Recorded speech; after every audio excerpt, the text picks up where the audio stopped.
Okay.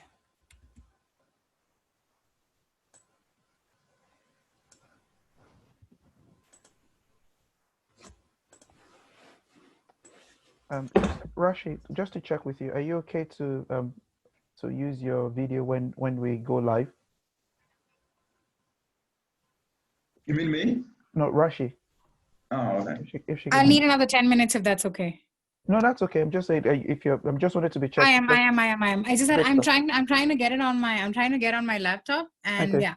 That's okay. Otherwise, worst case scenario, I'm just gonna do it from my phone. That's fine. No problems. So we'll start in 3 minutes, and I reckon there's some people that have joined us already, which is amazing. I can see 6 people so far. So great. 3 minutes. So I would top up my water.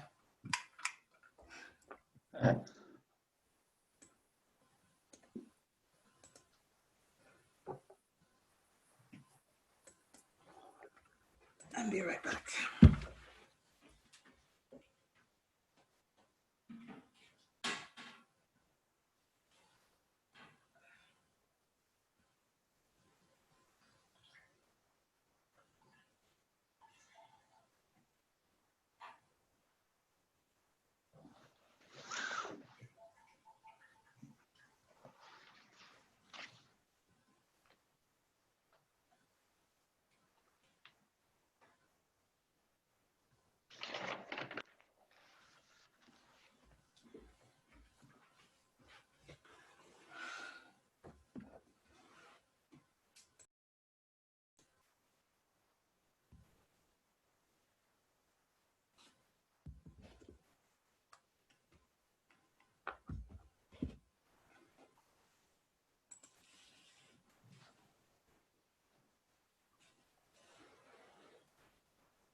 Okay, it's 1 o'clock. Hello, everyone. Good afternoon. Thank you for being here. Thank you for joining us right on time. So, my name is Genevieve Bosa, and I am pleased to be your moderator this afternoon on the Africa Social Innovators Roundtable, where today we'll be discussing the future of innovation in Africa. Now, that concept is very interesting. So I'd like to begin with the words of the poet, George Eliot. And this sentiment was also echoed by Abraham Lincoln. And he says, we cannot predict the future, but we can create it, which is true. So by having this conversation today and now, we're in a way creating our future, the future we want our children, our great-grandchildren to hold.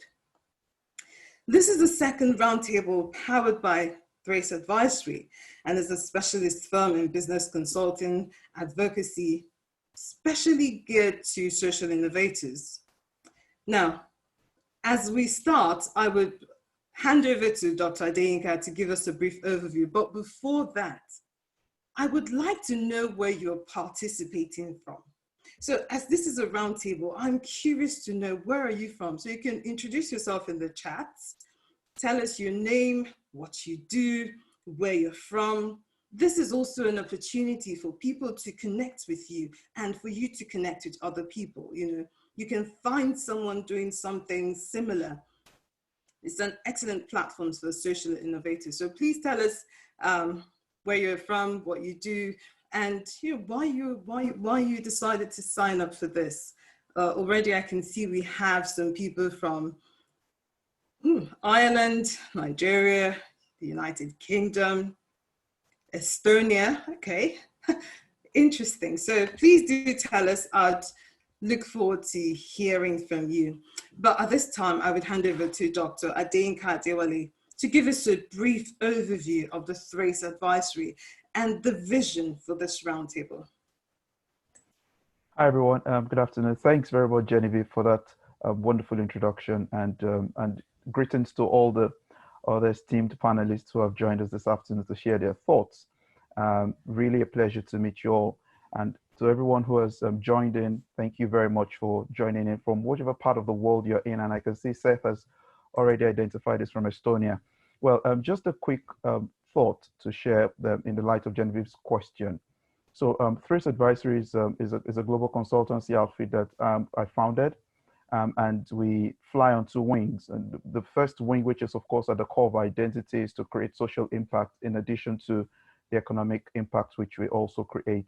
And one of our key impact activities is this, the Africa Social Innovators Roundtable. And the essence of the roundtable is very clear. So as a social innovator myself, having been in the space for 15 years, and having interacted with colleagues and with other bright social innovators from across the world, I've discovered that there's a need for us to tap back into some of the ideals that makes us Africans. You remember Tales by Moonlight, right? We all gather around in a village square. We rub minds together. We share ideas. And it is from there that we're able to build thriving communities. Every community that has been built from the ancient times in Africa came to be because people put heads together. And then you also know that those conversations are often midwifed by, quote, the elders of the community. So just take it that the panelists, not in terms of age, are just bringing their wealth of experience and knowledge and wisdom to the roundtable. And this is more like a town hall kind of conversation. And the essence is very simple. There are many people on this call who are either aspiring to be social innovators or entrepreneurs, or who already have something great that they're doing, or play in some kind of space, in the social space, or even in any other space, either in academia or in the government sector, who just have a passion to see Africa rise out of the rubbles and Africa starting to do great things. And we felt like the powerful method to doing it is to link those people, you and I, with experts in thematic areas who can share their wealth of wisdom, expertise, and knowledge that will then help us take some of those practical insights and ideas to bear in our different ventures and businesses, with the end goal, of course, of helping us create the social ventures with lasting and sustainable impact across Africa. And of course, ultimately, we can see Africa rise. Now, I'm using Africa a lot here because it's Africa Social Innovators Roundtable, but it's important to also note that impact these days knows no geographical boundaries. So whether you are in the diaspora, this is for you. So don't feel left out. And when we have people join the panelists, they don't necessarily also have to be from Africa, because knowledge in itself is global these days. So we can always share knowledge from our friends from across the pond at any point in time. And so that's it. And that's the essence of the roundtable. And I really hope that everyone who has taken time to join the call today will walk away from this conversation inspired, informed, but also with the right kind of practical insights they can bring to bear in their respective social ventures. Genevieve? Thank you, Dr. Yinka. So that's really interesting. And welcome again to those that are just joining us. And I see a lot of people have been putting their names where they're calling us from, where they're joining from in the chat box. So just a reminder, would like to know where you're participating from. Introduce yourself in the chat, let people know. It's also a good way for us to network. So I'll just give a brief run through of what to expect. Now, we have a great panel today, people that will be sharing their insights, their thoughts. Before I introduce them, here are some housekeeping rules and just the format. So the panelists would give an opening statement on what they do, some brief opening remarks, and how this relates to the future of social innovation in Africa. Then I would ask some questions around the theme of innovative volunteerism, system thinking mindsets, sustainability, and technology, and also innovation ecosystem. As the questions start, please use the Q&A function in the chat to send in your questions and I would see them. Now, you can direct your question to, whatever sector appeals to you. But if it's a general question, I would read that out and any one of the panelists can respond. So the panelists would also end with some last thoughts on also how they wish to be contacted, because we don't want this to end here. We want to carry the conversation further online and offline. And after this, if you connect with people here, let us know, follow Threats Advisory on Instagram and on Twitter, and let us know how you're getting on. So this is just a brief format, and we're glad you could join us.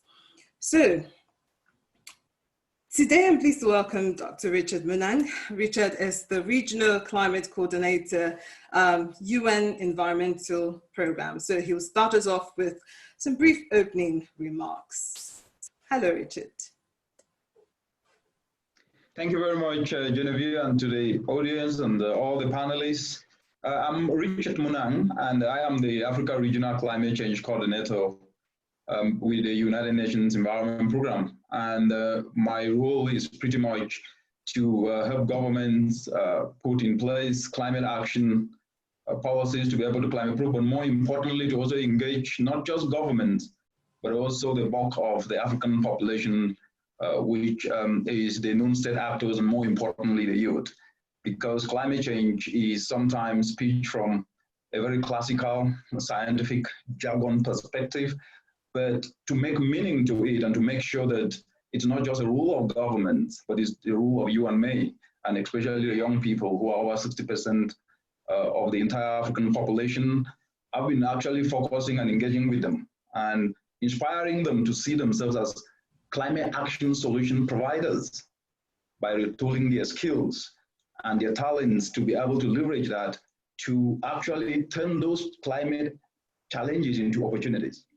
And I wrote a book, how they can leverage on their skills. And the title of the book is Making Africa Work Through the Power of Innovative Volunteerism. Because one of the aspects is that unless we as human beings, more so Africans, recognize that the biggest asset we have is us, the challenges of Africa may never change. Very true. Thank you for that. And we'll get back to this as we continue. Already you can hear that this is going to be a really interesting panel discussion.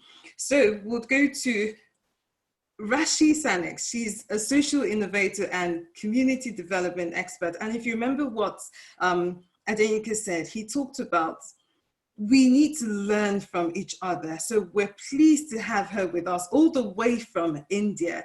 And we're going to listen to her thoughts, what she's sharing to us about sustainability and tech. So welcome Rashi. Welcome, Janine. So I primarily, I'm a technologist by training, started towards the lines of sustainability. And then I've always been very proud and passionate about the textile field here in India, because I love expressing myself through art, and we do come from a very vast heritage with different textiles.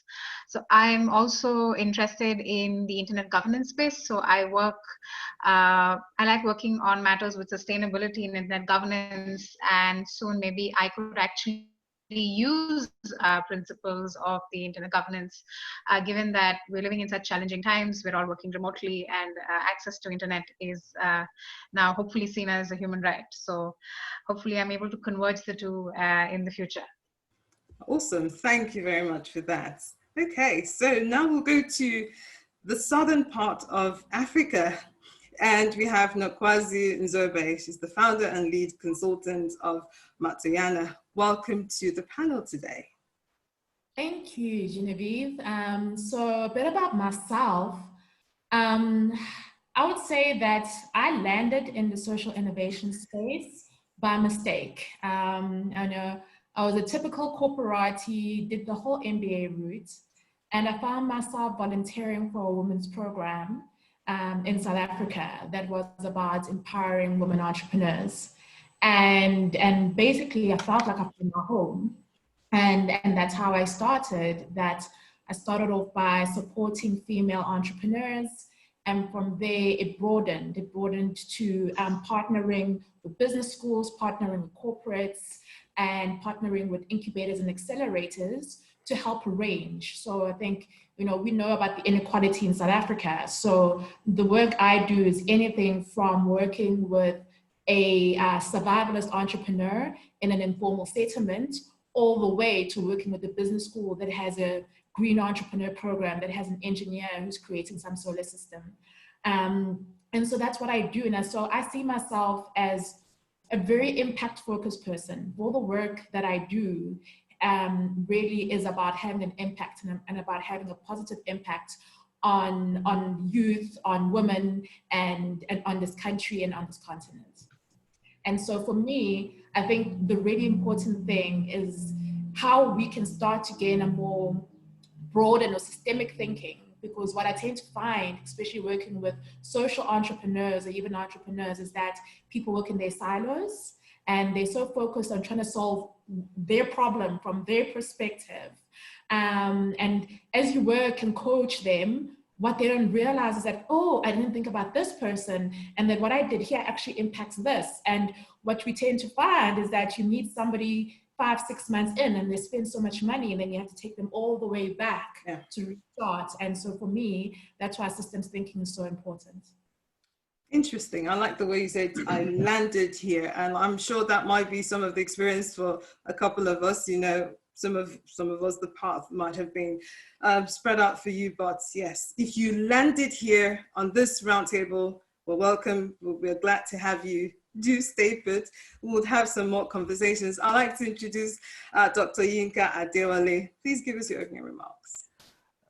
Hi once again, everyone, and again, hi to all the panelists once again, and thanks, Genevieve. So for me, it's Trace Advisory, kind of sprung out some years ago when I, found that there were loads of young people who were starting out in business, but didn't have the right kind of advisory support services for them because it was either too expensive or they felt like it was like one of those trademark thought processes in Africa, like, oh, if you go to the hospital, they're going to bill you an arm and a leg. And so people were really shying away from, going to speak with experts who could help them shape their business ideas. And so I kind of started off as a way of contributing to the ventures of small business. So I was when I started, I was first very small business focused. I still am at heart, and we still do a lot of work with small businesses. And the idea was just to help people. But again, it was very easy to then morph into the social innovation space because as a social innovator myself, and as I began to work, more with people across the world, I discovered that one of the biggest challenges that social innovators had was that they were very passionate people about their ideas, but they didn't have a lot of business skills to put the right business structures around their passion to make it sustainable. And if you understand the definition of a social enterprise, you realize that it flies on two wings, the social wing and the economic wing. And most times people are very passionate about the social element, but not the economic element. And it was because most of these social entrepreneurs like myself are often all about, I just want to change lives, that we often do not realize that we also need to make money to keep the idea going, to keep changing those lives. And so that was the natural fit for the advisory services firm that I started off, and still very much working with a lot of young people. And of course, my life is in academia, also doing a lot of research in the space and doing a lot of reading and teaching and midwifing a lot of projects. I did discover that there was a lot of fragmentation, like Nokwazi rightly said, in the way we function. And so there's really that, at times we don't have the synergy to play with the different stakeholders to keep ideas functional and to keep them, well informed and well rounded. And of course, one of the interventions to address that is this roundtable. So today I'll be speaking more explicitly around innovation ecosystems, which I believe are at the bedrock of what will take for every other thing that all the esteemed panelists will be talking about here to thrive effectively, to build the system that will cause African social innovators to excel and to build enterprises for the future. Thank you. Thank you very much. So if you have any questions, do remember to use the Q&A chat function as we go along. And if you want to direct your question to any of the panelists, just do that. Otherwise, I would read it out and open it up. So I will start with Richard. Now, you talked about in your opening remarks the concept of innovative volunteerism, and also in your book, Making Africa Work Through the Power of Innovative Volunteerism. Now, I'm intrigued. So can you explain a bit more on what you mean by that and how that works? Yeah, thank you very much, Genevieve. I would like to start with an African proverb, since we have a lot of them in abundance in the continent. And there is one that I really like, which is, the one with eyes is not told to see. So what does that mean? It means that seeing becomes a self-evident issue. Yeah. And that means if you look at Africa, the challenges that Africa faces are self-evident. You don't really need to tell anyone what challenges Africa is facing. We're speaking today, over 257 million citizens are going to go to bed today. They went to bed last night, and they will go to bed this evening, tonight, with their stomach aching of hunger. We are in a continent where we see over 12 million youth each and every year graduating to the labor market and compete with only about 10 million jobs or so. We are in a continent that actually have the lowest economic productivity. These are facts. And we're in a continent where low quality of life is not new. So when you look at all these challenges, whether it's youth unemployment, food insecurity, poverty levels that are quite very high, it begs each and everyone to say that Africa's challenges are as visible to each and everyone. But more importantly, it's also a continent where we have the policies. Someone has even jokingly said that Africa is a cemetery for policy, and that is true. Whether it is excellent policies in energy, excellent policies on food security, excellent transport policy, infrastructure policies. With all these that we have, we need then to ask the question, if we know the challenges, and we have the policies to address these challenges, why do we still have 257 million citizens going to bed hungry? Why do we still have high levels of youth unemployment? Why do we still have poverty levels increasing? Then there is something fundamentally and structurally wrong. And the reason for that is, in this continent today, and I will speak facts as they are, we are accustomed to passing the buck of responsibility. Yes, citizens pass responsibility for development to government.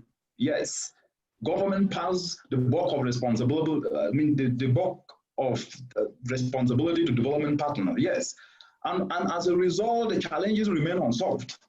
So when you look at all these, with responsibility being passed, either citizens to government, government to development partners, it is quite very, very important then to ask the question, what role can each and every one of us play? We're talking a continent of over 1.2 billion citizens. And if you and me were to play a role using what we have, which is us, because each and everyone is gifted with a skill and a talent. And so if we were to turn each of our skill and talent to contribute to development, not only contributing to development to solve problems that are affecting only us, but to solve problems that are affecting our community, then we will be adding value to that. So the essence of innovative volunteerism is actually born out of what you and me can do in our own individual capacity, regardless of which profession or academic background in which we are in, but bring our talents and skills, because each and everyone is gifted, to be able to tap into what exists. And what exists is the policies do exist, but start to do what we can do in our own individual way to be able to just act and move the needle a little bit forward, but do so by tapping into a forgotten aspect in human beings called passion and inspiration. Inspiring people, especially young people, so that they can leverage their skills to be able to move the needle forward, but do so in a structured and coordinated way. And so that's the essence of innovative volunteerism. And the concept is all about that inspiration, because as I mentioned earlier, we do not lack policies in the continent. And already these policies, regulations can help young people to establish their enterprises, but leverage on what they have. Because waiting for others to come and do what they think can be done has not worked for 60 years. And that will not still work in the next 60 years.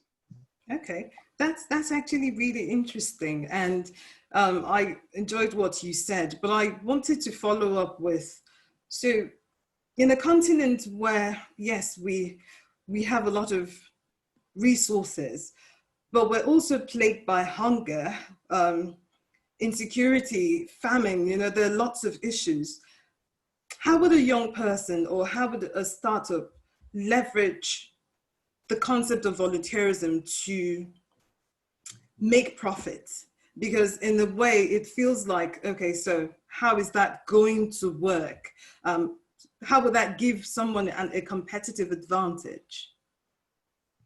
A very good question, and I think there is a question that millions are battling with every day, which is, what is in it for me first? And that's wrong. That's what has held a lot of young people, not only young people in terms of age, but also young at heart, because my definition of youthfulness, of course, yes, there's an age range, but youthfulness is ideas to me. An old person at 90 who can provide an idea that can solve a problem, that is youthful, young in thinking. A young person at 15 who is not even thinking and not doing anything, to me is more even dangerous than that old person. So the point is this: if every challenge presents a disguised opportunity, and if you want to contribute to address that challenge, first of all, having in mind that it's because you want to make money, you've already failed before you start. The reality is, any problem solved is an opportunity to make money. Money should become a consequence, not the ultimate intent. Because if you solve a problem, you will make money, by the way. But the intent should be to better communities and to leave a legacy. And by leaving a legacy, that then means if any young person out there who is seated out there today, there are actually certain things that you do not need money to do.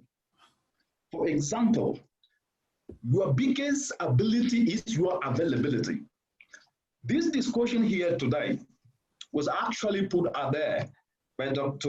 Yenke on LinkedIn. And I can tell you, not everybody is going to participate in it because they've not availed themselves.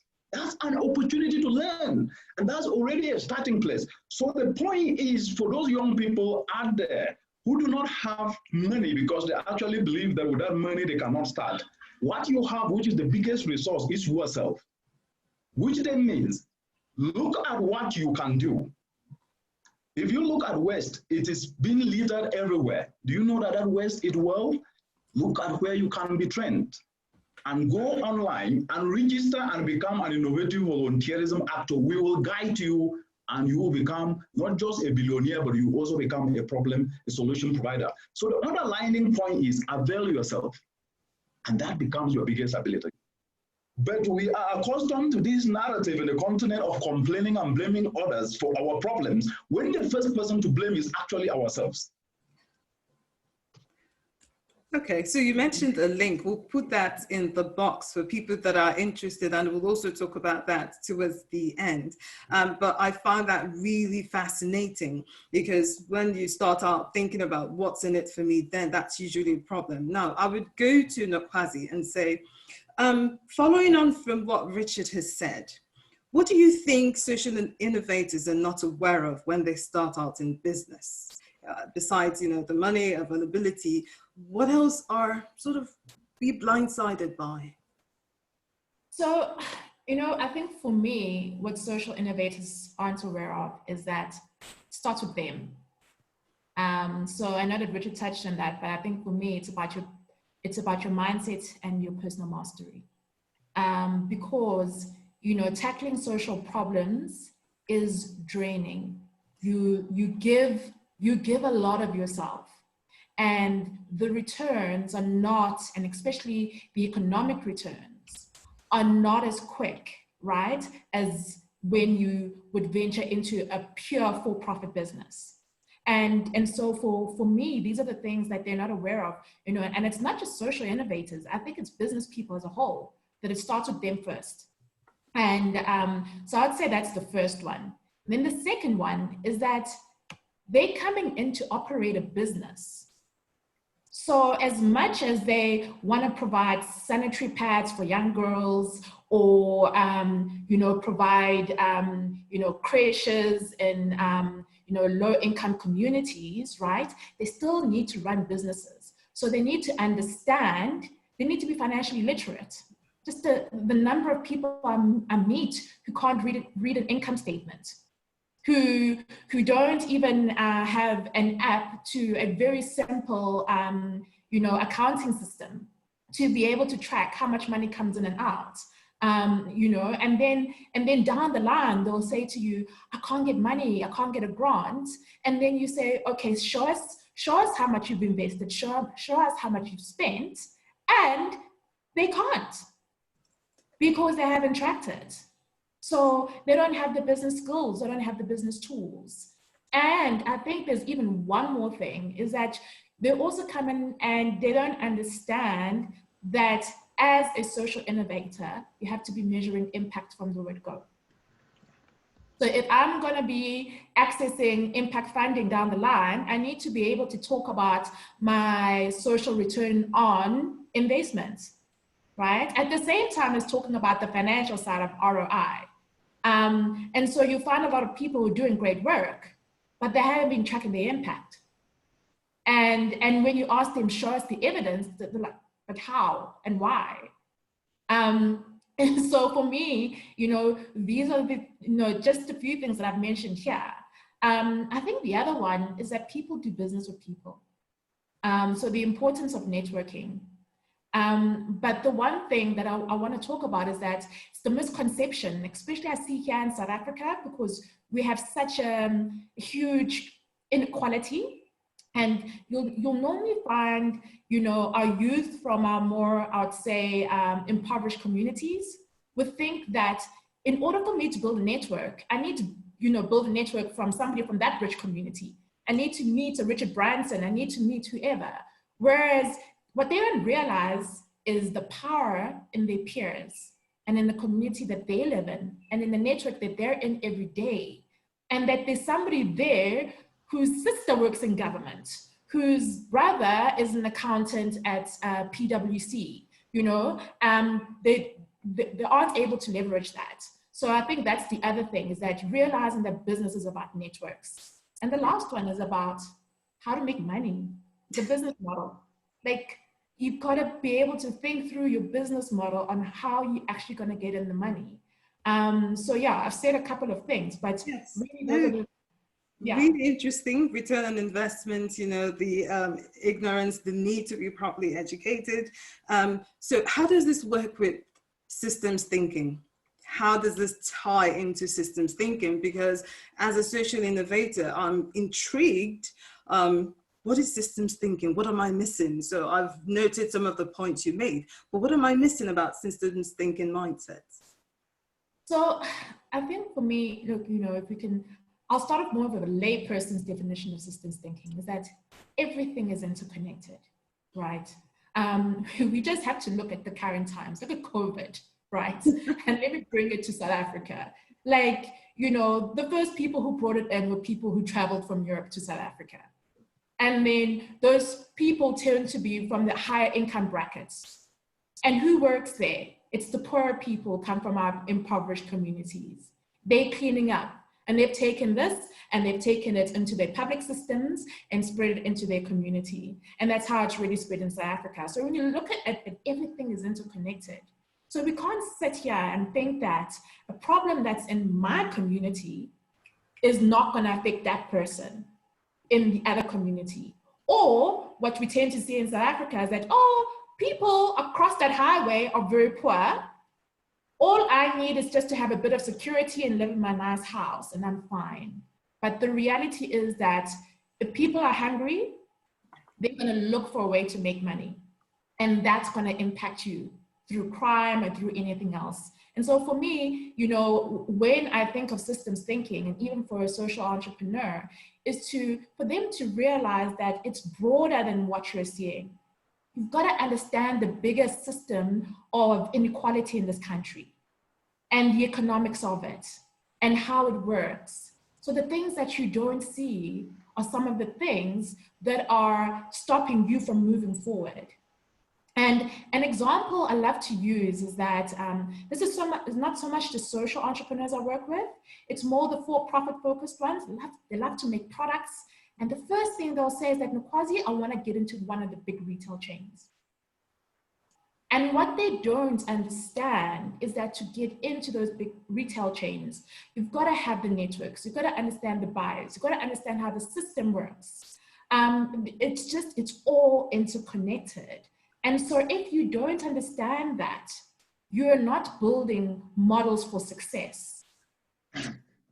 Yeah, very true. I love the word interconnected. And this nicely ties into Yinka. So interconnectedness, and in your opening remarks, you talked about the innovation ecosystem. How does this then work? So we've talked about the volunteerism, how to work together. We've looked at some of the things we need to be aware of and how we need to think of the broader picture. Now, what does that mean for social innovators and the ecosystem? Thanks very much for that, Genevieve. It's very interesting. I was just nodding and smiling away at the points that they made because they're so powerful points. If there was one problem, you know, in the whole thing, if there's one challenge in everything Nkwazi has said, is the whole fragmented thinking. And also that was exactly what Richard was talking about earlier about, you know, everyone passing the responsibility to one another. We all just think it's one person's job and oops, if I pass it on, then I'm good. I can just face my own business. But interesting thing is that if you're a social innovator on this call, this is very important for you to note. And it is the spirit of systems thinking. You don't exist in isolation. You exist within a system. Mm-hmm. And that system is a complex interaction of different key stakeholders. A good way to think about it is just to think about the natural ecosystem. What makes our world balanced? The reason why Richard is sat on that chair today, crying and advocating for climate change, is because some of the things we're doing is distorting the balance of that ecosystem. We're doing things that is ruining how things are naturally set to be ordered, which is giving us the quality of life that we want. So think about it this way. If you transpose that logic into social innovation, the complex interaction amongst different stakeholders creates a system, a framework, an environment that allows innovation to thrive. If we think, the whole natural ecosystem survives only because we have the sea and we have the land and we have the birds and we have the ants, we've missed the point. What we're not understanding is that the ant is doing something to the leaves, and the leaves is doing something to the soil, and then the soil is doing something to the plant, and then the plant is doing something to something else, and something else is happening somewhere else, and then everything now becomes, the rain doesn't just fall, it's because something else has triggered the whole system. So we'll call them systems and cycles. Now that complex web of interaction is not linear in any way. And so as a social innovator, the biggest disservice you can do to yourself is to exist in isolation and to think that your innovation is fit for purpose if it has not been tested with a wide range of audience. I'll say that again. The biggest mistake you can make is to think your innovation is fit for purpose if you're not keen into the wider ecosystem. So what we define the innovation ecosystem as is pretty much a set of distinct institutions which jointly and individually contribute to the development and diffusion of new technologies, and it provides a framework from which governments can implement policies that can influence innovation process. In other words, we're looking at a system that just creates the enabling environment for you and I to be innovative properly. Now, if you look at some of the most advanced countries in the world, say in North America, for example, the reason why we call them innovative economies is because they have been able to create certain enabling environment system. Why do we talk about Bill Gates? Let me even go there. Why do we talk about people like Google, the founder of Google, Larry Page, and all these guys? We talk about them because, well, these guys thrive in systems that has created opportunity for them to fail and fail forward, create systems for them to innovate and innovate well. And so leveraging that whole idea of creating an enabling environment for innovation to thrive is key. And I often always say this, that in the African parlance, when you're looking at the system, the ecosystem of innovation, one of the biggest mistakes we tend to make again is to think of it as to think of just innovation stakeholders. So you think of the private, the public sector, the educational hubs, the international development companies, the funding sectors, and the communities, and so on. But what we often forget is that when you have these different sets of players, their presence doesn't guarantee the success of a thriving ecosystem. The fact that you have the different elements on ground doesn't mean that we have created a thriving ecosystem. In fact, what it could mean is that we have only put the different players are there, but they're doing nothing. They're not working together. And so that speaks to the idea of fragmented thinking. And that's what Nkwazi was talking about with systems thinking. And so there are three things that I believe tie together any ecosystem. And this would then lead us to further conversations down the line.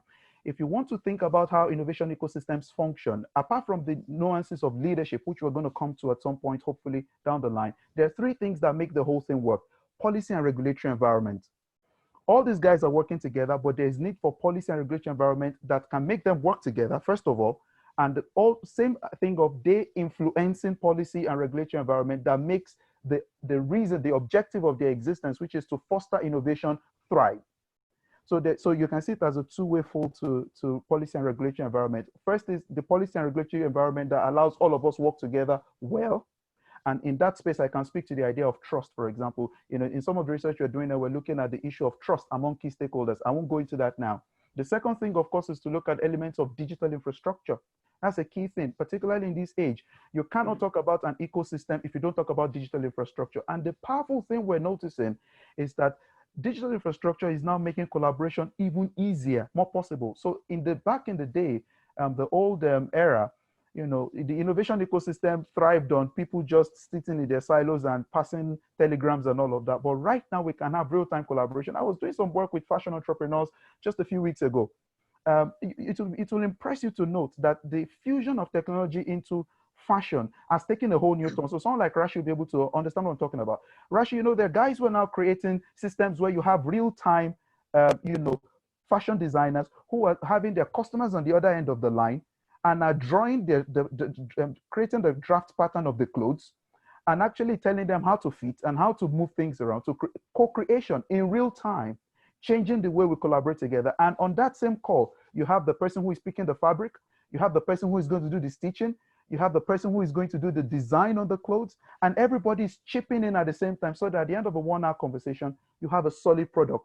This example I just gave is the real power behind having thriving innovation ecosystems. And of course, the final bit is to have innovation funding mechanisms, which is where you then have the money flowing in. Now, let me put this as a final note before I hand over to you, Genevieve.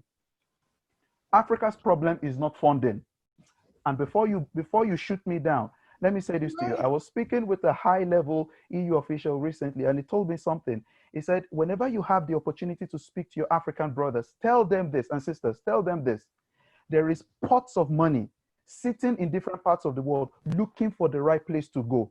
But the reason why the money will not find you is because you have not created systems that will attract the money. So when I coach social innovators, I always tell them something. I will never teach you how to make money. I will teach you how to attract it. Okay, interesting. So can you say that we can artificially create an ecosystem, an innovation ecosystem? Because someone might be asking, well, I can't really identify my ecosystem. You've mentioned policy, digital funding, but can you artificially create one that works for you? Because we all work in different sectors. Can you do that? Is that possible? Genevieve, it's possible. Okay. We spoke about the power of networking. Richard has spoken about making yourself available. Let me say this now. Everyone on this call, from Rashi, who is a consultant and a community building expert, to Nkwazi, to Richard, to myself, to yourself, Genevieve, we are all different players within the same ecosystem. The amazing thing is that what has brought all of us together is the power of networking. I didn't know Richard at the start of this year. I didn't know Nkwazi at the start of this year. I didn't know Rashi at the start of this year. But here we are on the same call, contributing to the same cause. How come that's possible? Well, it's possible because by the power of networking, we're able to, once we have the same vision, we connect together, we build together. So to answer your question, A definite yes. And let me say this, in as much as the innovation ecosystem, as I've described it, speaks to the macro context in which social innovators thrive, one of the strategies I've often peddled at social innovators is to say, again, in the spirit of Richard's comment, you stay back and you tell me, but Yinka, the government is not funding us. But Yinka, the government is not creating digital infrastructure. And they keep telling me all those many problems. And I say to them, but have you created your own environment? The worst thing you can do is to assume that the government is responsible for creating your own enabling environment. So if it is not happening out there, you can create your own environment for yourself. How does that work? Very simple. Look at the different innovation stakeholders and try to build your network to go right across them. I'll give you a good example of this. So last week, I was pondering on an idea, and many of you already know, I've spoken to you about this, that this whole roundtable is going to morph into a network. We're going to create the Africa Social Innovators Network with the sole purpose of building a bridge across the different players in the innovation ecosystem. Breaking news, right? It's coming soon. Now, the idea was that when I was looking at this idea from a strategic point of view, the first thing that came to my mind was, I have this innovation. Is it worth taking further? How do I know this is worth taking further? So I began to look into my network. I looked for one of the key guys who sits on the board of some of the funding agencies across Africa. He's a money man. I called him up. I spoke with him about the idea. You know what he did? He validated the idea and gave me templates to follow and threw questions at me to refine the idea further. Then I contacted my friends in academia. They gave me the same thing. They gave me research articles to look at, even though I'm in academia, spoke to guys who are in that field. They linked me up.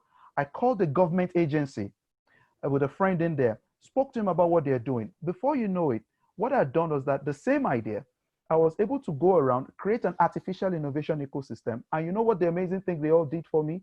I got them to buy in that they were going to form part of my board of advisors. So the strategy here is that the macro innovation ecosystem may be dysfunctional. You can create a functional one for yourself. And a tactical way of doing that is to use your board of advisors to reflect the diversity in the innovation ecosystem stakeholder space. So that if you had 6 advisors in your team, make sure at least one person represents different stakeholders. And when they all bring ideas to you and you have banters with them, you are getting a varied perspective that can shift the idea of your business and change your dynamic. So yes, you can create one. Great. Okay, so I like what we've been saying so far.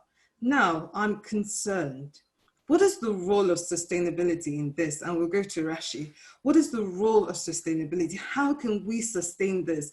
And I know you have experience globally all over the world, not just in India, in Africa, all over the world. What has your experience been, and how do you see the role of sustainability of tech in this? Firstly, I'd like to say I'm really inspired by all the conversations and just reeling them in. So I'm really happy to be here. I like looking at sustainability from 2 different lenses, and I might be repeating what people are saying, but I look at sustainability, of course, on an environmental side, because there are so many issues. You look at COVID, you look at so much medical waste being generated. People aren't responsible, and we don't have sophisticated. I come from India, and we don't have sophisticated systems. And one thing that probably is exposed globally is that our health systems are so fractured. We don't have basic access to health, and the private entities just suck you up, suck you dry, charging you $1,500 to be admitted if you have COVID. So it's a very extractive system that you see when I'm sure this is not just India, but I'm sure the other global South countries can agree with me. But so with that, and the people who are tending to this waste and this, and one man's trash is the other man's treasure. There's so much that can be done with it, and I've seen so many innovative ways being done with it, where you either find it in the landfill or you make magic out of it. You make it circular in nature. So what happens is that the people tending to this waste tend to be human beings, and most of them tend to be women in their 50s or 60s who work on daily wages, who don't have a backup or financial backup. So sustainability comes in a way where you have this environmental side, and then of course the other side is financial freedom, because I've had the privilege of working with a few nonprofits, but then something really fundamentally goes wrong, because you're not sustainable. Because one of the ways that you would be able to, I also find it very power dynamic version way, because I always see that you're always in this version of you having the ultimate control over how the narrative works. So you don't want to economically empower the individuals who can make their own change, who can build agency and make their changes. And of course you have a lot of social and cultural angles to it as well, where I'm slowly getting into fashion, where I'm really looking forward to making things out of textile waste. I'm working on a project where I'm looking to economically empower women and giving them a source of livelihood, which they have lost during the lockdown. But I also see that most people don't understand that the only way to empower someone is economically, and that is the most sustainable way going forward for social innovation, whether you like it or not. And in India, it's also very evil to make money.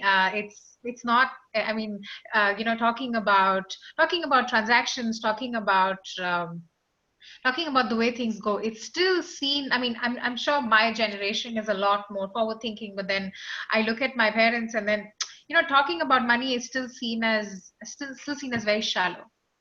And I'm sure, of course, and I'm talking specifically in terms of the social innovation space, where you're expected to historically and legally, most people who started nonprofits were people who were rich and elite. So even the policies and the frameworks that are there are also for people who aren't allowed to take stipends. Like even the legislation and registration aspect of it is not for you. So how do you tell people that you actually want to make a change and want to make a business out of it, without looking like you run a charity or you have so much time in your hand? Because as somebody said, that you are looking at, how do I say this, you are looking at a way, you are giving so much of your soul and yet not getting anything in return. So going back to technology, I do see technology playing a very big role. I do see it enabling the existing systems, and not necessarily. And of course, the onus is on us on how we build these systems. I do look at technology aiding these processes, saving time and helping you move forward and helping you in business. Because if you're looking at a repetitive task, you must have people who should be able, the autonomy, the agency, the education to be able to, do their magic. No, very true and very, very helpful indeed. And you've just sort of answered the second thing I wanted to ask, which was the ethical responsibility of tech and sustainability. So could you give us some examples that you may have come across in your work over the continent, in different parts of the world, on the ethical and responsible uses of, tech, AI, data? No, I think one of them I really like is a social entrepreneur in Indonesia, where she's working with batik. Batik is one of the textile forms that you find actually all across South Asia, not just Indonesia. And she is basically making low cost software, which she's giving to artisans. So using the principle of AI, where you can actually replicate the different formats. So how it happens is that the designs are replicated, and if you give it to different entrepreneurs, there's zero competition between them, because AI just replicates whatever they want, and the more data you feed into it, the better it gets. So there's competition eliminated, and at the same time, you don't spend the time physically designing the aspect that you can get. So now this design can be replicated into whatever products that you want to sell. So she does it with masks, she does it with clothing, she does it with bed sheets, and more importantly, the methodology of making the final output is still done traditionally. So you still have a part of it that you're using it, but then of course you are saving a lot of time. and of course, yeah, it's a lot of work that goes into it, but it's a for-profit entity. And the other example that I would go, which of course might involve a little bit of tech, is Plastics for Change in India, where they are looking at using waste to sort of help you have an alternate version of making things out of plastic rather than it going to the landfill. So one example is that he has managed to all the containers. If you all have heard of Body Shop in India, or if it's a global brand, but Body Shop. So in India, I'm not sure about globally. Most of the products, or most of the containers, are now made out of recycled plastic. So I think these are two great examples that I see where tech can be used. Yeah, And of course, we have a lot of examples of traceability systems in the fashion industry to see how much carbon footprint or carbon offset or how much plastic is there in your clothing. So I'm sure that there are a lot of exemplary examples, but these are just at the top of my head. And of course, there's closer to home, your home. There's also a friend I know. Her name is Nima Iyer. She runs policy. I could send you details, and she does some phenomenal work with social innovation and tech in the internet governance space. I like the way you talked about the hybridity. You said they use data, AI, and also some traditional parts, which is really key. So that is also helping to keep traditional methods alive in the way. So that is really helpful. Then you also talked about the examples you gave about Indonesia. It's a way of integrating and learning from each other. Now, this brings me back to Richard. So if we look at the different sectors, are there any particular sectors that you would want to highlight where we can integrate and work together? And this will probably give us potential benefits, you know, especially in talking about innovative volunteerism, so that we don't just work in isolation. You know, when Rashi was talking about waste, how we can use that, how we can transform that. Are there examples that you could point to and things you've done? Yeah, thank you very much. I think Dr. Yinka, Nokwaze, and Rashid have actually put it in a very nice way, because the reality is this: regardless of the sector in which we can work, the bigger issue to look at is, are we willing to work in the first place? And when I'm talking we here, I'm bringing it back to the African context, where we have over 60% of the population youthful. Is there appetite to work to solve problems, or is there appetite to work to generate wealth for ourselves? And why I'm bringing that dimension is, if you look at the African continent today, 65% of uncultivated arable land is in this continent. 365 days of sunshine every day. There is no other continent in the world that gets this amount of sunshine. Africa has got it all. And everyone eats. What does that tell you? It means a continent. The paradox is sometimes it's so difficult to talk about these things. 65% of uncultivated arable land, 257 million people going to bed hungry. 365 days of sunshine, 620 million citizens energy impoverished. Hey, this one, as they say in Pidgin English. I think Dr. Yinka, you know better than that. I am saying this because if you look at all these, you cannot develop any country or any continent without focusing it in what I call the engine epic center. What does that mean? The engine epic center is actually what I also call the engine sector. What can drive transformational development at the same time lifting people from the bottom of the pyramid. If you look at the African continent, is the agro sector. And when I'm talking agriculture, I'm not talking about tilling the soil alone. I'm talking agriculture from an agro value chain, where we produce, working with the environment, not against the environment, where we add value to what we produce, because we're speaking today in a continent that have an agro value market worth $150 billion US. Do you know what the continent is doing? Importing food worth $35 billion US each and every year. That's importing unemployment and exporting employment. How do you produce food and you do not add value? I mean, because that is why it's quite very important to actually really look. Sometimes I say we are in intensive care unit as a continent. Yeah, you produce, you don't add value, you export, and you import, depreciating your foreign reserves. And worst of all, every year the continent actually witnessed 48 billion US dollars losses as a result of post-harvest losses. So our mothers in villages grow their tomatoes. It gets wasted because they cannot preserve it. They threw it away. They grow. But there is a dangerous narrative that has been perpetuated over years.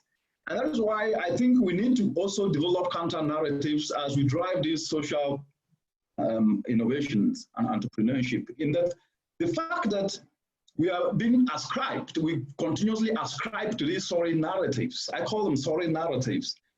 Without critiquing them, has actually made us to think that Africa's issue is about production. No, the issue is about value addition. And you cannot add value in a way that destroys the environment. You should add value with solar energy. You have 365 days of sunshine. Leverage on that sunshine, free energy. And the good news is every country have got a clean energy policy, what they call feed-in tariffs. And within all the Paris Climate Change Agreement, they do have that. But what we have not done as citizens, now let me give some credit to government here. What we have not done as citizens is to sit back and say, we are actually sitting on challenges and we can devise solutions to turn those challenges into billions as individuals. But every day, government know they do them now. Government is not doing it. Government is not doing it. Shouting and talking. Like Dr. Yinka said, the issue is not money. I mean, I've told people, the issue is not money.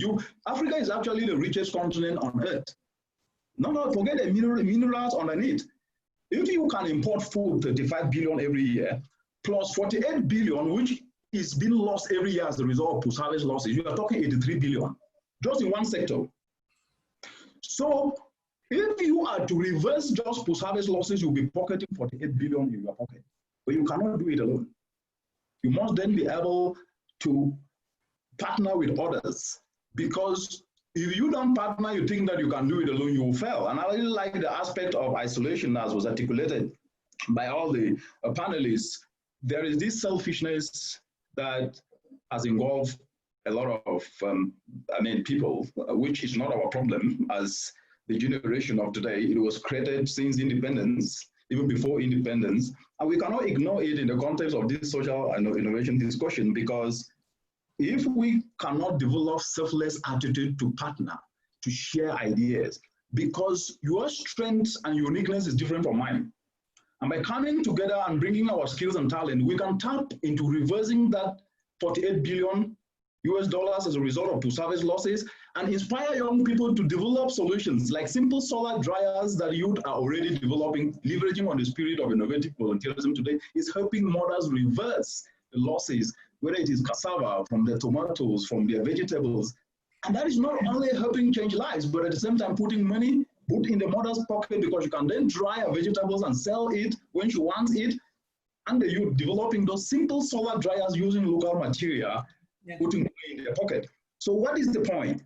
The sectors are agriculture and clean energy, but you need information communication technology to connect to the market. So the system thinking comes to play. In as much as we have sectors, it doesn't really mean anything. Can we be able to connect the dots? Connecting the dots is the only way we can bring transformational change and lift people from the bottom of the pyramid. Very true. I have 3 questions. I'll use this opportunity to ask the participants, if you have any question, use the Q&A, send in your question. As we go along, I would start reading the question. So because Richard had just talked about this, I'll start with this question that just came up for him, and I will carry on to the other panelists. So Richard, from your experience in volunteerism, what do you think is the most important tool or idea for getting people involved to volunteer on things that matter to them at will? Also, the second one is, from your experience, how have you been able to get people interested in climate change, especially volunteering in Africa? Because most people see it as a foreign problem, and so how have you been able to do that? Just repeat the first one. I got it, but the last part, just repeat Okay, so from your experience in volunteerism, what is the most important tool to get people involved, to volunteer in things that matter to them? Yeah, thank you very much. The most important tool is making the person self-believe that he or she is a solution to what she wants to achieve. Okay. Once you miss that, you will never do anything. The reality is that there is lack of self-belief in us humans, and more so in most of the young people in the African continent. And I will keep repeating this. That lack of self-belief have actually shut down not just the ability to develop a vision, what I call an unborrowed vision, but have also disabled them not to be able even to retool their skills, to be able to tap into the challenges and turn them into opportunities. And making someone self-believe is not an easy exercise, but it is possible. Why do I say so? Inspiration is important, but making someone to self-discover what he or she is useful for is more powerful. And if you miss that, regardless of what you do, that will be music to the ears. Because as Rashid said, the biggest empowerment is socio-economic empowerment. But in our context, in the African continent, before you even socio-economically empower yourself, we've been blinded with the thinking that without money, I cannot do anything. If money no day, I no go do one. That's how they say. And that's the way, and that is not really the problem of this generation today. It's the way we were taught. Even in academic educational system, where we actually need an education revolution in the continent, we were taught that we were never taught to be job creators. We were taught to be job seekers. That because I have a PhD, I have my PhD, I'm a big man, I need a white collar job. I am entitled to a job. And that's the mentality. So those are structural problems. But the first thing today is to actually start engaging people to make them know that they're just as valuable as you are and I am. And that they have something to offer. Because one thing is, when you make a human being know that he or she has something to offer, you have indirectly empowered that person. Lack of self-belief. I usually say before I end on that particular question, yes, we know physical poverty. We see it every day. Lack of drinking water, lack of roads, lack of food. That's physical poverty. To me, it's not the most dangerous thing because we know the solutions. The dangerous poverty that is even worse is what I call emotional poverty.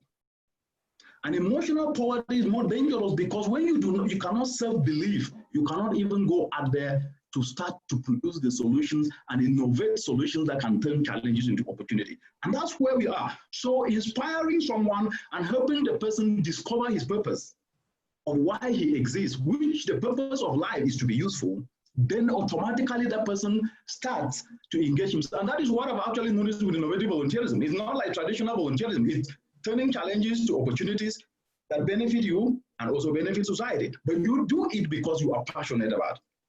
The last question was? Yes, the last question was, so how do you get people interested in climate change in Africa? Because most times it's always seen as a foreign problem. How have you been able to do that?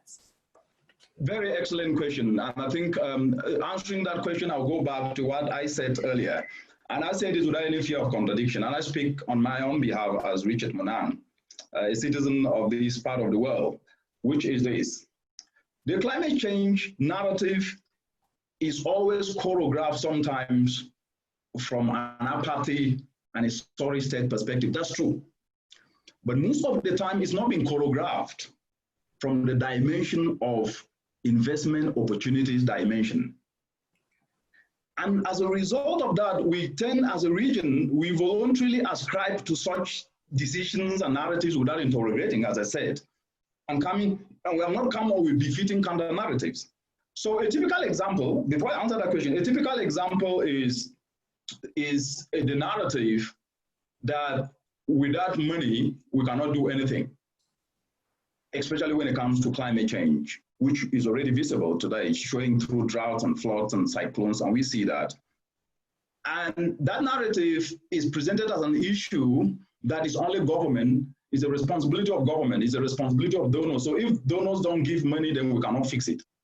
We have never explored as a continent, and I say this as someone who has been an authority in this area for the past 11 years, these are facts. We have never explored as a continent. And even when we try to engage the continent to explore, they do not really want to listen. We have never explored and expanded on the narrative that, in fact, climate change is here with us. It's causing havoc, it's causing crop failure, it's displacing people as a result of flood. But at the same time, if we take climate action, we can actually turn climate action as an enterprise and an investment opportunity for the continent. That narrative is not always welcome. Why? Because money, if money no they not going to do anything. If we present it from that narrative, it offers solutions to some of the key challenges that the continent actually faces today. Let me just give you a very simple example. Take deforestation. They're chopping down our forests across the entire continent, regardless of country. That's the truth. And this deforestation is driven by charcoal burning. Traditionally, the approach that is being prescribed, and you hear it anywhere, whether it is external or internal, is to plant trees. That's fine. Planting trees is okay, but that's not enough. And this is an approach that seems to be endorsed everywhere and even associated with a very fancy strategy sometimes called carbon trade. That's okay. I am not against this. I understand this. I'm in the midst of this for 11 years. But what is the relevance to Africa? We have not asked, even as citizens.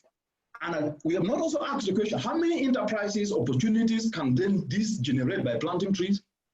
Your guess is as good as mine, 0. So the point is, we have actually tried to engage and discuss climate change has been from an opportunity perspective. Climate change is an investment opportunity, and especially to the young people, how you can be engaged. If you take waste recovery provides the most accessible, the most non-capital intensive, and potentially the most impactful enterprise that you can engage in starting today. Over 80% of the population, households in Africa, actually use firewood and charcoal for cooking. But if you actually start to look at how you can turn agricultural waste, rice husks, and all those things, you can actually start making fuel briquettes. And you will be tapping into a $20 billion opportunity. And this will engage you through this innovative volunteerism. And they're actually turning waste to briquettes, they're turning waste to biofertilizer, and very soon they're going to become billionaires. So what is the point? I go back to what I said earlier. Your availability is your biggest ability. If you do not avail yourself, sit, pocket your hands, and complain that government is not doing its work, grass will grow on your feet. Thank you, Richard. That was very helpful because you also gave some examples, which was the other question I was going to ask. That was really good. Now I'll turn to, there's a question here for Nokwazi and Rashi. And our anonymous attendee says they would like to know of any successful policies that have been implemented in any country in Africa or in India, and any practical example will be appreciated. So do you know any successful policies? And I'm sure, Yinka, you could be able to help with this as well. Successful policies that have been successful and created a successful ecosystem. So we do have quite a lot of successful in this question, but yes. So should I start with Nokwazi? Yes, please. So this is controversial in South Africa. Okay. So there will be people who will say this is unsuccessful, it doesn't work. And then there are people who are saying that it's having impact. And so in South Africa, we have what is called the triple BEE, right? Broad-based Black economic empowerment. And basically why it was put in, because of our history, is how can we get Black people, so the previously disadvantaged, into the formal economy. And what the policy says, it looks at big corporates and it says, and it's broken down into 5 areas, is what is the representation in your management team? So in terms of gender, in terms of ethnic diversity, right? So they look at that and you get points based on that. Then they look at something called skills development. So how much are you as a corporate investing of your money to upskill youth from previously disadvantaged communities, but also even in your organization, because you need to realize that these biases were also in these organizations. So you'll find that, excuse me having to use race, but a white male is more likely to get empowered than a black female. And so in that context, then they will get more points if more black females are being given opportunities to go to school that the company is supporting, right? Or even if it's not internally, any accredited programs that are being provided to black youth to upskill will give the company points. The third one is what we call enterprise and supplier development. And basically what this looks at is that the enterprise side is that a company can put aside money, so net profit after tax, and it's 1% net profit after tax, to support enterprises. But even there, it will say, if you are black, you're level 1. So the company will give more points if they support a black business. They can get extra points if the business is female and if the business is youth, because that's where the needs are, right? And then it continues, level 2, 3, 4, right? So what you'll normally find is that a white-owned business will probably be in level 4. And so they'll be, encouraged to maybe bring in diversity into their business, right? And so that's how they get points. And then supplier development. So let's use me as an example. If this company has said, we want to support Nkwazi in her business, right? And we are going to give her enterprise development and help upskill her. And then they say, we are now going to make her a supplier. Now they get extra points because what they're doing is giving me access to market. And then the last part is very small. It's like 5% of this whole structure is CSI based. And so, you have people who say it's not working, right?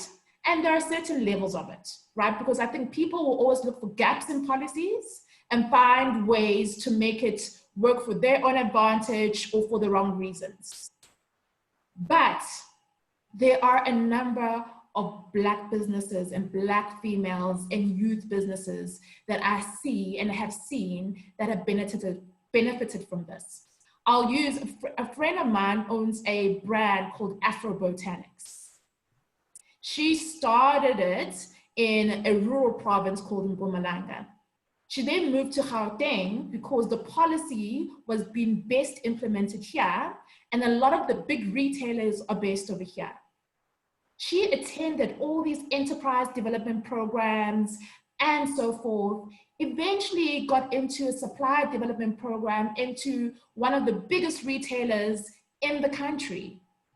She is now on shelf, not just in South Africa, but in some parts of the continent. That would not have happened 10 years ago if it wasn't for a policy like this. So yes, there are people who take advantage of it, but there has been some benefit out there with regards to that. And one thing I can say is that the companies who would really benefit are the companies that look at it and say, is there a value fit? And say, it's not just about me taking money out and giving it to a consulting firm and saying, go empower those 10 youth black businesses in that community. It's those that are able to say, oh, we actually realize that we don't have diverse content. So let us go support production companies that are black or represent these communities, right, that we don't represent in our platform, and we support them and they will create content for us. And I found that those organizations that are able to see a proper value fit are the ones that are benefiting the most from it and also having real impact. But then there are those who are just like, you know what, I'm not bothered, right? What is 2% or 3% net profit after tax? Let me give it to that middleman, fund management company, and they will do what they do, and they'll just tell me how many points I've gotten from giving them my money. So for me, that's an example of a policy in South Africa. Okay, That's very helpful. Dr. Inka, what does policy have to do with innovation ecosystem, and is it a stifling attribute, or does it actually influence that? Great. That was a great question, by the way, by the anonymous attendee. I always tend to see policies. Policies are like double-edged swords, and like Nkwazi rightly said, there are times that areas that are not policed and you don't have policies governing them create the freedom for innovation to thrive, so that people can make the mistakes they need to make the discoveries that can then advance that sector further. But there are times where by putting policy in place, you can actually stifle the capacity for people playing in that space to innovate and then to change things further. So it's a double-edged sword.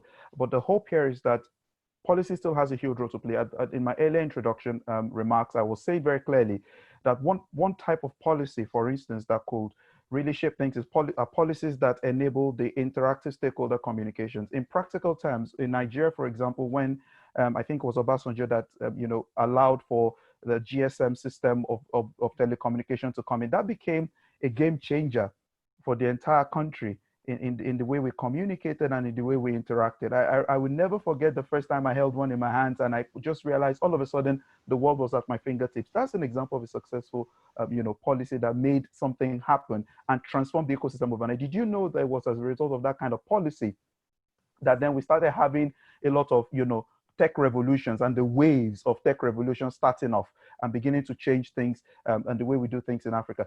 The other thing that comes to mind in terms of another interesting policy was the Open Data Initiative in Kenya, for example. I mean, this was, I think, 2011, when the Kenyan government decided to, change its constitution to give rights to the citizen to actually, have access to government data. Now, on a continent where we know that, figures are manipulated and things are hoarded from the citizenry, and that empowering the citizenry is not anything any administration will want to get involved with. Doing that was a game changer. I think Kenya became the first country in Africa to actually create such initiative. I think there's been some evidence of it in a country like Morocco. We don't know whether Kenya got its inspiration from Morocco, but typically Kenya doing that in the sub-Saharan space was kind of led the fold. And what that did in terms of enabling ecosystem was ecosystems that suddenly you have access to government data. You know what that means? I can pay attention to how taxpayers money is being spent. I can pay attention to where investments are going. All of that will begin to help us see bigger pictures. I mean, of course, this is a world of data analytics. And I think as of today on the ODI in Kenya, we have about 800 data points. Now, if you are a data person, speaking to the idea of world of data, that is huge for permutating evidence to support any innovation you're trying to construct, or to even give you the background that you need to start to think about areas you can start to make credible innovation from. When Richard was speaking about seeing climate change as an investment opportunity, for example, those kind of data provide the evidence we need to start to think or rethink things carefully and start to make moves in the right direction. So in that space, I hope that helps. So I think the biggest takeaway that I want to share with that person is that in any sector where you don't tend to have policy at the moment, don't take it as a disadvantage. Flip your mindset, see it as an advantage in the sense that we have a bit of a free space to really try things out and play around with things before we now have people invade that space and start to stifle innovation. We're hoping that through a collaborative, multi-stakeholder approach, innovations and policies being created will actually become facilitators for innovations and not those that stifle innovation. We know that Africa is still a long way to go in terms of creating that kind of collaborative, system or effort towards policy creation. But right now, just take it as a blessing that in a space, wherever space you are, if there are no policies, work with that space at the moment. And whenever there's any inkling towards wanting to create any kind of policies to control things in that space, please make sure you have a seat at the table. Yes, thank you very much. So we still have some more questions. I would like to say at this point, there's a poll that might have popped up on your screen. Please do fill the poll, let us know, because as we're collecting data, this is one way for us to collect data, for us to know what to expect, how to get better. We are creating our future now, and we can only do this using data. So we have two more questions. This one, interesting question. So this is Tech from Ghana, and Tech says he's starting an international volunteer program in rural Ghana. The funding has been really rough. Registration, expensive. Policy, super expensive. That is also an aspect hopefully we'll get to talk about, the expense that social innovators have to come up with. Now, he believes in crowdfunding. So his question is, can he secure funding from the group of youth through crowdfunding, obviously, who make thousands from growing marijuana? Now, marijuana is illegal for a while, and there's no policy yet to make it legal. Would it be wrong for his organization to seek funds from these marijuana farmers to build a borehole, clean water? Would it be wrong for him to partner? Richard is shaking his head. Richard, let me finish. Would it be wrong for him to partner with them to build public toilets, to curb open defecation? Or should he ignore them because marijuana is illegal? So I'll start with Richard because you're already shaking his head when I was reading the question.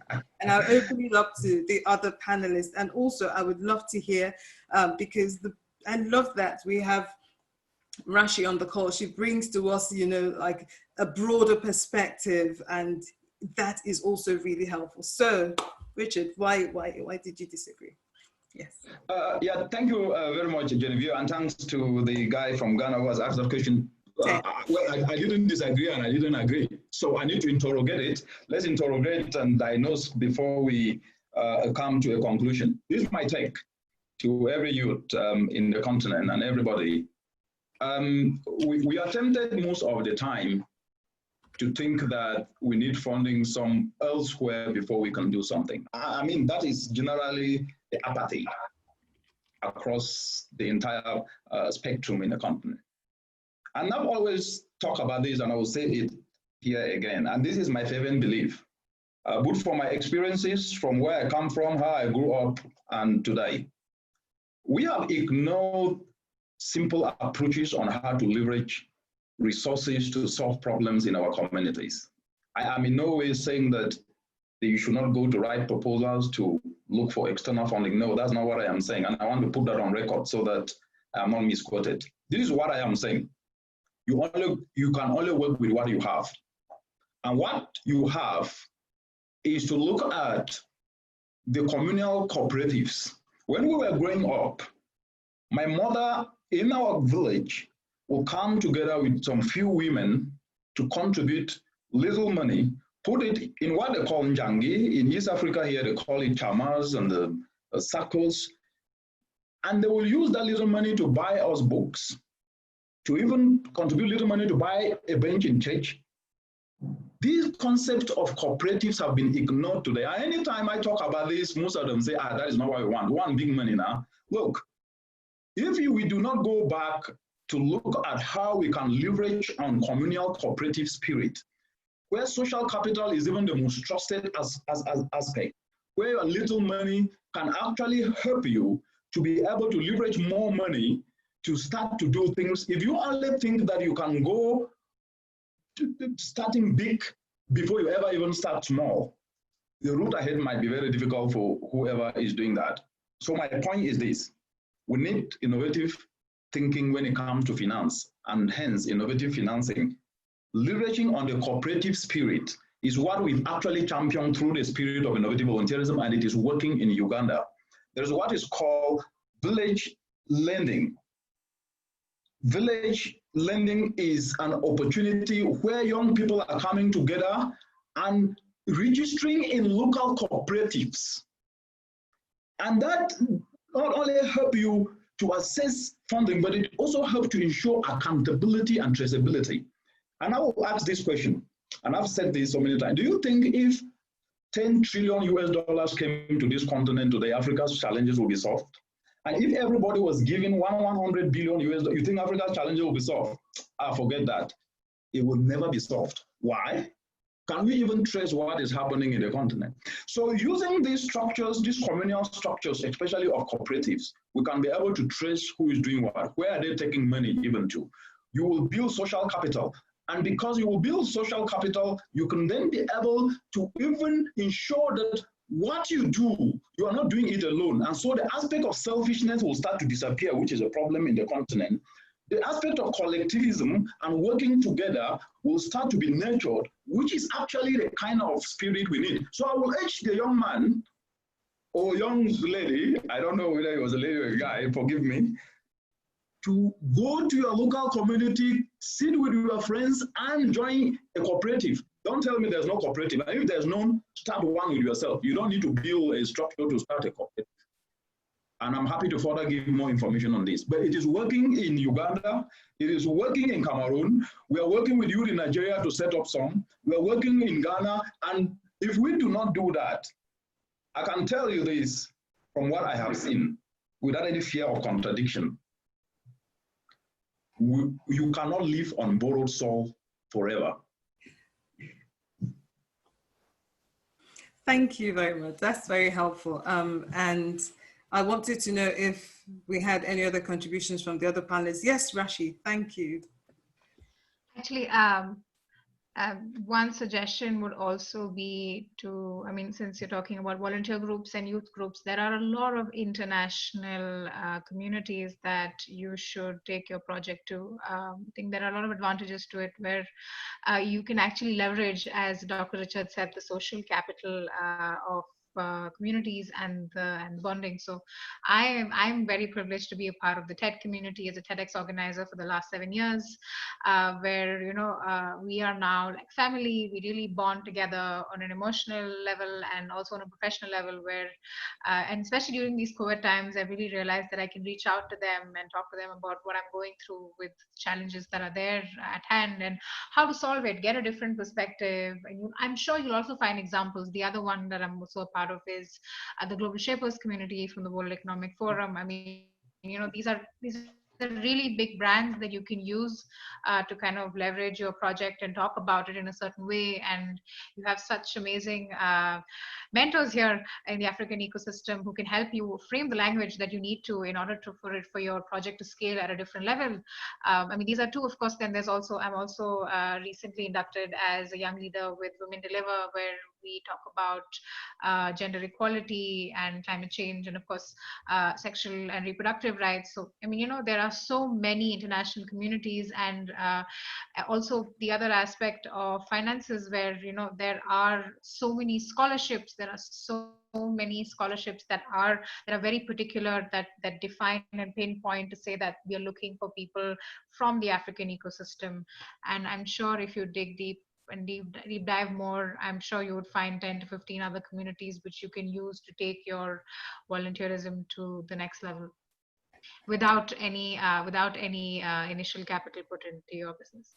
Okay, thank you for that. Yes, Linka. Let me. There's a moral component or an ethical component to the question I'd like to speak to, and the question Tech has asked in terms of, the whole marijuana situation and how it, whether to use. I think from an African standpoint, so it's coming from this point of view of, can I use dirty money to benefit people? And you immediately think of Pablo Escobar and think of, oh man, he was using, heroin money to kind of build the community. It doesn't take away the fact that he was killing a lot of people and so on and so forth. Tech, let me say two things to you here.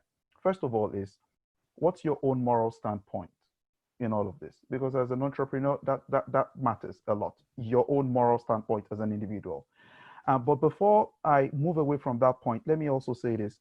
It would be too immature to judge people, because I know you're working from a narrative of what's been perpetrated what we know. So once you think of marijuana, the first thing you think of is bad guys, smoking joints and all that stuff. It may be useful to actually have a sit down with these guys. If you know them, you say they're a group of youth, you may need to organize a meeting with them. Try to connect with their vision and their purpose. Why are you growing this thing? It's illegal. It's now trying to be made legal for commercial purposes. But what's really your end game? What are you really trying to do? How does that matter? Why does that matter? That matters because if you can understand things through their own perspective, you then mirror that back into your own international volunteer program and ask yourself, what's my mission? And if I partner with these guys, will partnering with these guys in any way dampen the credibility of my own enterprise? It's a very powerful, but also a very tricky question to answer. And you really have to come to terms with that question. It's going to raise a lot of tension, So if you say, oh, I'm an international volunteering program, and they say that one of your partners is the Marijuana's Growing Association of your community in Ghana, people will be interested to know, why are you doing business with these guys? So if, for instance, you now begin to see that there are, potential conflicts of interest down the line that could dampen the credibility of what you're trying to do, then you may want to step back a bit and then go for what Richard has said and what Rashi has rightly said, which is work with them not on the basis on the fact that they are marijuana growing farmers, but that they are members of a community who have some resources that they would like to put back into the community. So take it away from the level of being, you're dealing with marijuana growers, and bring them down to, you are a member of this community. I don't know where your money is coming from. That's for your own ethics to deal with. But if you have resources you want to bring to the table to help build our community, we're starting a cooperative. We need your help. Bring your money to the table. And I hope that helps you. So it's at times about separating things and being very strategic in how you deal with these things, because this is not a challenge you're going to face now. It's a challenge you continue to face throughout the lifespan of your venture. And the challenge will always be my interaction with certain key stakeholders. I know we've been peddling around this whole philosophy of collaborative approach, stakeholder approach. But one thing we need to share also as people who know this space well is that there are pitfalls to it. And one of the pitfalls to it is that avoid interaction with any stakeholder that will cause you to drift. There are two types of drift. There's what we call mission drift. So if you're a social innovator, you can drift away from your cause. If you get investment, for instance, from a party whose interests are, say, for instance, to generate as much profit as possible, regardless of how you do it, and you call yourself an environmentally friendly organization, and you find yourself starting to do things at all costs to pay them back their money, you are drifting. That's part of what we call mission drift. Now, there is negative mission drift and there's positive mission drift. There are some mission drifts that take you away from your mission, and there are some that take you closer to your mission. But it's very critical for you to therefore think about it, but you cannot answer any of those questions if you don't sit down with these guys. So if marijuana has now been legalized for commercial purposes, can these guys guarantee that this marijuana they're growing is not that they're processing and selling it, locally to make some quick cash and all of that? So it's a very tricky thing. And again, another thing I was going to say to you is that if you're going to get into any kind of legal formal partnership with anybody, have it documented, please. Very important as well. I know it may seem like a big deal, even if it's a 2-page document. Have it documented, and have it documented by someone who can cover your back, because ultimately the reputation, your reputation as an entrepreneur and the reputation of your organization is at stake. If the realization comes out that you've been having interactions with a group of people whose direct impact or indirect impact on the environment is actually counterproductive to the social mission of venture that you've set out to really deal with in the first place. So I hope that helps you. Yeah, very, very much so. Thank you for that. And yes, Rashi.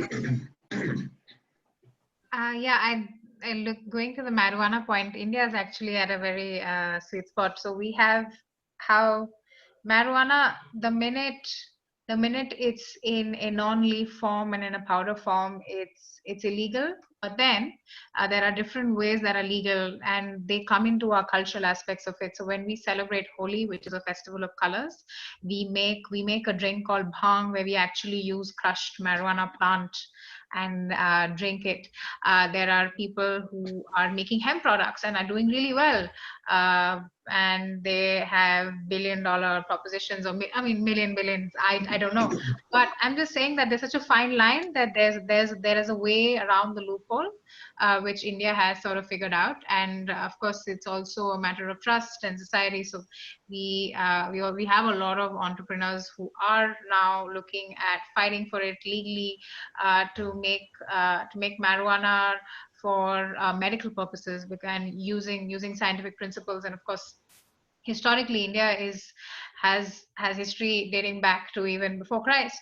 There are a lot of examples that you could see where we had one of our gods in Hinduism who actually uses marijuana, or rather is in frequent use of marijuana. So it's a lovely topic to explore.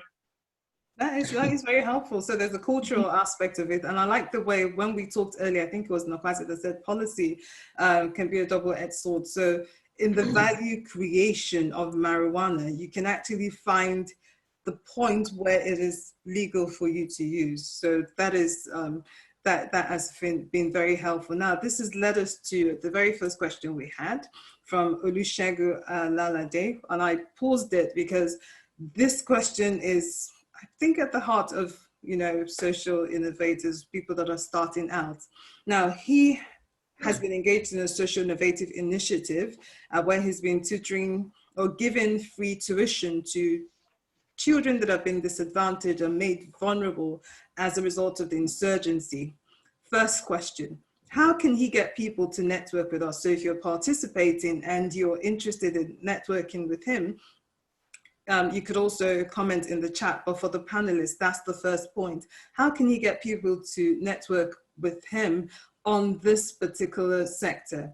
Now, the second question, which I found really, really interesting, is how can he attract funding, partnership, and network to build an enduring system? Because he's been mentoring over 5,000 youths from 14 to about 30 who can't afford higher education. So the response has been amazing, but his focus is how to attract funding, partnership, and networks. So I would start with Nokwazi, because you've been working with small businesses, the systems, and this is also, I think, in a way linked to what you were talking about, systems thinking. You're thinking of the big picture. Funding, money is always an issue for social innovators. So how would you advise Olusegun on this? So I think I would start off in terms of visibility. You know, sometimes we do a lot of this work and we don't show anybody that we're doing it. So where are you visible? Because even when you find those funders, they will want to see what you're doing. So are you on Facebook? Are you on Twitter? Do you have a website? Are you telling your story? And for me, that's really important. So get the visibility out there, tell your story. Even if you have to start off with the community radio stations and to the bigger radio stations, but tell your story. So I think that's the first part that you can get there, just to get the visibility and people know that you're out there. The other thing is what we're talking about is the networks and the ecosystem networks. They're, you know, most of these accelerators now are online, and they're always putting out, you know, we're looking for youth in Africa doing X, Y, and Z. So again, get online and look for youth accelerators for around the continent or even globally, and see how you can tap into those and apply to them and see how you can get on. I think maybe you'll have a couple of these, I would say, accelerators that are Africa focused and youth focused that you, yeah, if you can write in the chat and refer. So I think for me, that would be another one. The other one is start to look at, for example, you know, what I found is that we don't like to research, and we don't like to learn, because we just want to implement, right? So give yourself time to research and look for similar organizations. And this is what I have an entrepreneur who's working on a project on black soldier flies. And she's been, you know, struggling to find people. And I just said to her, research and, you know, reach out to organizations in other parts of the country. She eventually found a Swiss company that connected her to a project in Indonesia that has been giving her guidance remotely. So again, like Rashi said, is that and Yinka, I think everybody has said, is that, you know, technology has made this world smaller. And so you've got to leverage that and reach out to people. And then also explore very different business models. So for example, I mean, the one business model I love is the Robin Hood one, you know, rob Peter to pay Paul. You know, look at, are there private schools in your country where you can say to them, you know, this is what I do, you know, can parents be interested in subsidizing the project? You know, small things like that, or even reach out. I don't know if you've heard of one laptop per child based in the US. you know, that's an organization you can also tap into that is doing similar work. So I just say visibility, Facebook, Instagram, your website, so people can tell your story. Even look at starting a crowd fund and maybe on an international platform as well, tell the story. I think storytelling has become so important because people identify with the story and the mission and the vision that you're putting across. So for me, I guess I would start there. And it's simple and doesn't cost too much money. Yeah.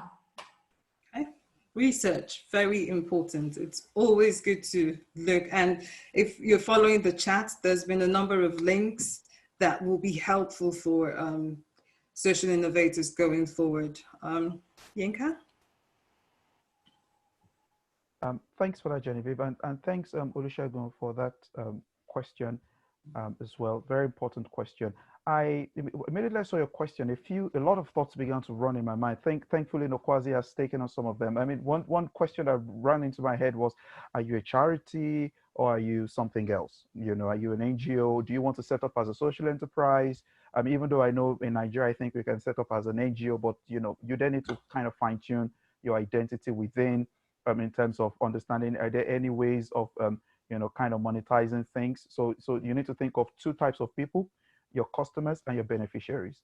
Two different kinds of people. Sometimes in a social entrepreneurship venture, a social enterprise venture, both could wear the same cap. Your beneficiaries could also be your customers.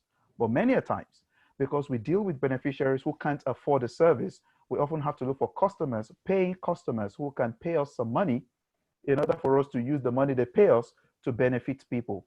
So if you think about that dichotomy of who could potential customers be, and then how could they benefit people? How could I use those customers to then, you know, create resources to help my beneficiaries? That could be one way to think about it. But I love another particular approach.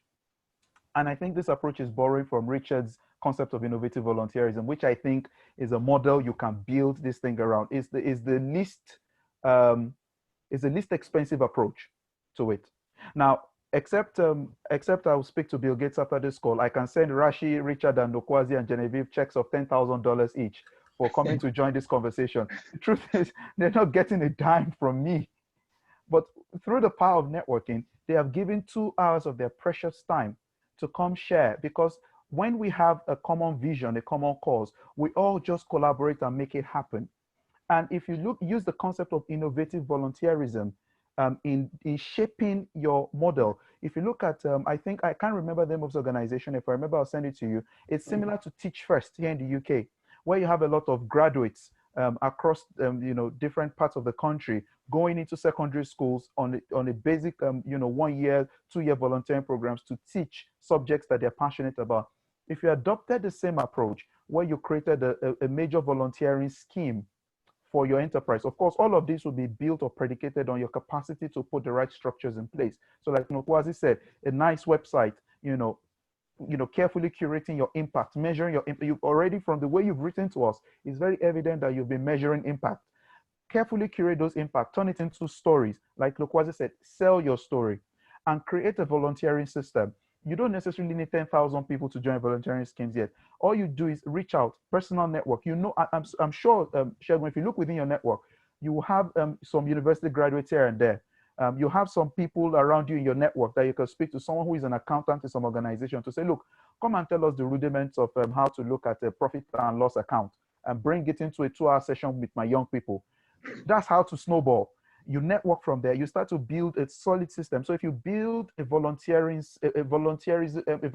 model around your idea, it could be the least cost-effective way. It could be the most cost-effective way, beg your pardon, to get yourself off the ground and actually start to have even greater impact. The other thing I was going to mention was that when you say in terms of attracting funding is not very easy, but it's easier when you put the right structures in place. So at the moment, you are not eligible for funding because nobody may be able to trace what you're doing. So it may mean you going back. So when you make claims like over this number of young people have benefited from the program, start looking for them, documenting their stories in bits and pieces. Start telling us, look, this guy joined this program, you know, met me when he was, you know, X. In 2 years, going through my program, look at where he's reached in life. finding those kind of testimonials is useful to help you create impact. So when you start to put those kind of structures in place, then it becomes easier to even get people who are, donors within your system to start to give you money towards the cause, to start helping you. So Segun, if there's anything I'm going to say to you, first of all, I will say go back to the drawing board, not in a bad way, but in a good way, to say we're already doing work. And the approach you're taking is the approach I always give to, say, to most entrepreneurs and most social innovators. If there's something powerful you need to know, Segun, at least your model is working. And because you know that it works, then you can put your full weight behind it. The problem that most innovators have is they've created some invention or something, and then they are trying to, push it out there without any proven record or track record that it is working. And like Nokwazi also said, you're not the only organization that is doing something similar. There are many organizations doing similar things. You may want to check them out. You may want to look for how to write partnerships. One of the things that came to mind as an idea is, if you look at Teachers Network in Nigeria, at least I know that there's so many WhatsApp groups with Teachers Network. If you can have access to 1 or 2 teachers who can link you to those WhatsApp group, you can access hundreds of teachers. All you need is 2-3 people who will say yes to you, remember. Because all you need is, if you can have 3 people to say yes to you, you can immediately build a 3-day program, one of them handling each day, and let them come on board, let them teach, let them do something with your young people. And before you know it, you can start to snowball from there and start to build a very solid, network of volunteers who can then help you execute your vision. But you need to really think a little more carefully about, number one, putting the right structures in place. Number 2, building a volunteerism system that can power your organization, which is the most cost-effective way. And number 3, in terms of networking is just using who you are, what you know, and who you know. Start from there. People within your immediate network, reach out to them. You know me now. I'm on this call. No, you know Nokwazi now. You know Richard now. If you write to Richard, Nokwazi, Rashi after this call and say, I'm the guy who asked a question on the Africa Social Innovators Roundtable. I have this question, or I have this need. Please help me. They won't turn deaf ear to you. That's networking. You're in a network already, and that's it. Yeah, Nokwazi. you've got nothing to lose. Yes, Nokwazi. So to touch on something Yinka is saying, and we need to remember, social innovators, we are exchanging value. It's not always about money. It's not always about funding. So if you are clear on what that value proposition is, and that's how you take that and you use that as an exchange with people. So as Yinka was saying, if we go to youth, right? People need to be able to show that they have volunteered, that they have work experience, right? So how do you take that and position it in a way that people will be able to see the value exchange for what you're doing? Don't always think about money. And especially when I work with startups, I always say to them is that map out on the social business model canvas and then say to yourself, okay, if I had to put a dollar amount to this, or a rand amount, or to a naira amount, what would it be? But then how could I look at it differently? How could I get an exchange of service, right? So instead of it being money, it then becomes an exchange of service. And now it takes away the money element from it. So for me, have that mindset of it's an exchange of value. It's not always an exchange of money. Yes, that is very, very true. Yes, okay, so we have, yes, Rashi. Also, the other aspect of when you want to apply the experience that you have of volunteerism, there are some amazing communities. Like Wikipedia is completely volunteer-led, and if anyone puts it on their CV, I mean, if you need it for university or if you need it to leverage it, nobody is going to take that away from you and say that you haven't contributed to that, because it's such a powerful movement. So also, I would also say that it is absolutely okay to mention volunteer experiences as legitimate work experiences of the time and the energy that you've used, and also to be careful of not being extracted by the wrong people. So there, I would ask everyone to be vigilant about how you use your time and how you present yourself. But by all means, I believe that volunteer experiences should also be counted as legitimate work experiences. And there are a lot of universities that actually value that more than what you do with your 9-to-5 job or anything else. Yeah, that's what I want to say. Okay, so we're getting to the end, and I would ask the panelists a question, which is, what do you think we're going to be talking about in the next 5 years? But because we mentioned a lot about storytelling, I would like to say that from a comms perspective, don't always think about communication as an afterthought. That is a problem I've always had with people and organizations I've worked with. You always bring communication experts towards the end. Oh, here's my story, tell it. No, it doesn't work that way. Comms needs to be part of the beginning, the plan. You need to have a baseline. If you don't have a baseline, how are you going to tell the before and after story? And also in storytelling, the message should be adapted to the audience. It's not every audience that you tell an emotional story. Some people need statistics, some people pictures, some people infographics. So work out who your audience is, the type of message, the right type of message for them. But if you take anything from the comms, which we didn't talk a lot, we'll hopefully plan for that in the future. Never leave comms till the end. It's not an afterthought. And this is a fight, a hill I'm willing to die on. Comms is not an after. Don't give me your vision and your mission and ask me to tell your story. No, I want to be part of drafting the vision and the mission so we know how to do the best strategies, how to work best. It's not an afterthought. So I will start with Richard because that's how we started. Richard, what are we going to be talking about in the next 5 years? Closing thoughts. Yeah, thank you very much, Genevieve, and to all the panelists. I think it will not be right for me if I talk about what we'll be talking in the next 5 years if I don't tie it to how young people can start generating their own revenue to build their success stories so that they can build be telling in next 5 years, which is in the next 5 years, it will be a story of things have worked, not complaining about what is happening now and not doing anything. And that story will be about youth having engaged in non-capital intensive areas, like turning waste to wealth, simple waste to wealth, to helping mothers in villages reduce pool service losses by developing solar dryers.